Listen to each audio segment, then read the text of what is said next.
DigiSath online classes, class 6, subject English, chapter 6A.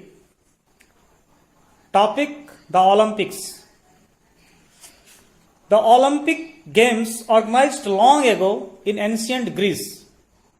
The Greek idolized physical fitness and mental discipline, and they believed that excellence in those areas honored Zeus, the greatest of all their gods. It is believed that these religious festivals eventually lead to the famed Games of the Olympics. Although we do not know just when the Games were first played, the earliest recorded Olympic competition occurred in 776 BC.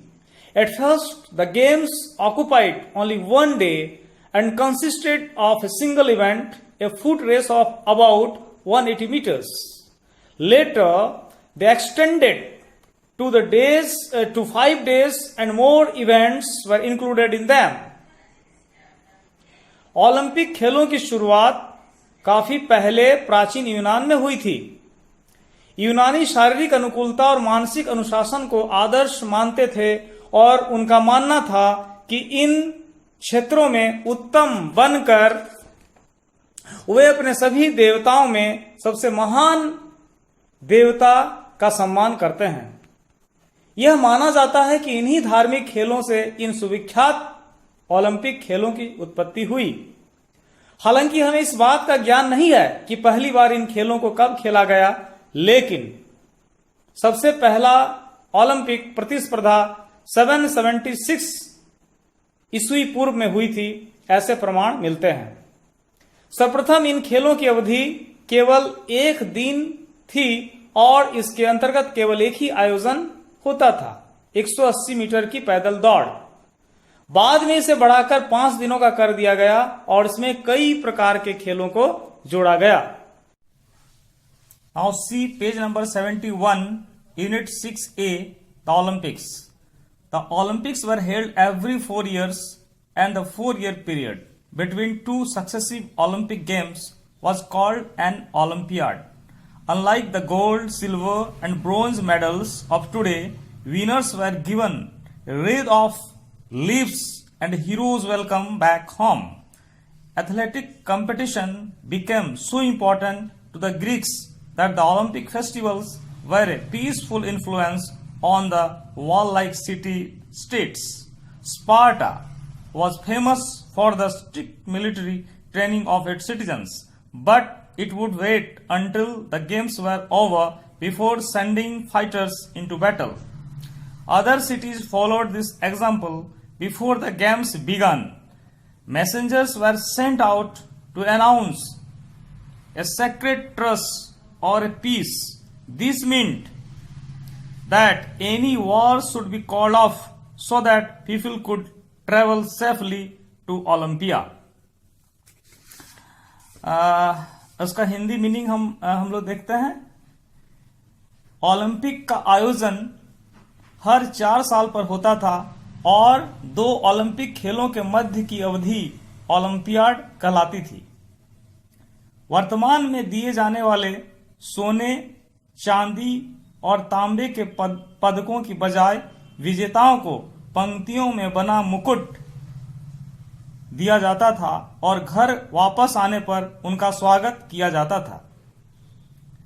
Athletic प्रतियोगिता का यूनान में इतना अधिक महत्व था कि Olympic उत्सव दुश्मन नगरों, शहरों पर भी शांति की छाप छोड़ते थे। भेजने के लिए तब तक इंतजार करते थे जब तक कि खेल समाप्त नहीं हो जाते थे। बाकी शहर भी इस उदाहरण का अनुसरण करते थे। खेल शुरू होने से पहले संदेशवाहक शांति की घोषणा के लिए भेजे जाते थे। इसका मतलब होता था कि कोई भी युद्ध इस दौरान बंद हो जाए ताकि लोग ओलंपिया में बेफिक्र होकर घूम सकें। Page number 71, paragraph 2. Earlier, only freedom men and boys could take part in Olympic Games. Servants and slaves were allowed to participate only in the horse races. Women were forbidden on penalty of death even to see the games. In 396 BC, however, a woman from Rhodes successfully defied the death penalty. When her husband died, she continued the training of their son, a boxer. She attended the game disguised as a man and was not recognized until she shouted with joy over her son's victory. Her life was spared because of the special circumstances and the fact that her father and brothers had been Olympians.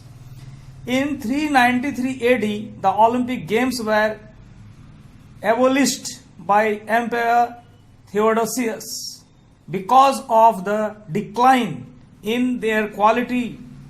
An earthquake destroyed the stadium of Olympia in 500 AD and a landslide later buried the ruins beneath about 20 feet of soil. Hindi meaning देखते हैं हम लोग इसका। पहले सिर्फ स्वतंत्र पैदा होने वाले पुरुष तथा लड़के ही ओलंपिक खेलों में भाग ले सकते थे। नौकरों और गुलामों को सिर्फ घुड़दौड़ में भाग लेने की अनुमति थी। औरतों को खेलों को देखने पर भी मौत की सजा देने का विधान था। 369 ईस्वी पूर्व में यद्यपि रोड्स की एक औरत ने मौत की सजा की सफलतापूर्वक अवहेलना की। अपने पति के मरने के बाद उसने अपने बेटे को मुक्केबाजी का प्रशिक्षण देना जारी रखा। वह पुरुष का वेश बदलकर खेलों में उपस्थित रहती थी और तब तक पकड़ी भी नहीं गई जब तक वह अपने बेटे की जीत पर खुशी से चिल्लाई नहीं। विशेष परिस्थितियों तथा इस तथ्य की उसके पिता और भाई ओलंपियन थे को ध्यान में रखते हुए उसको जीवनदान दे दिया गया था। सम्राट थियोडोसियस ने 393 ईस्वी में ओलंपिक खेलों को इनके गिरते स्तर के कारण समाप्त कर दिया। 500 ईस्वी में आए एक भूकंप ने ओलंपिया का स्टेडियम ध्वस्त कर दिया और बाद में एक भूस्खलन ने उसके खंडहरों को मिट्टी में 20 फीट नीचे दबा दिया।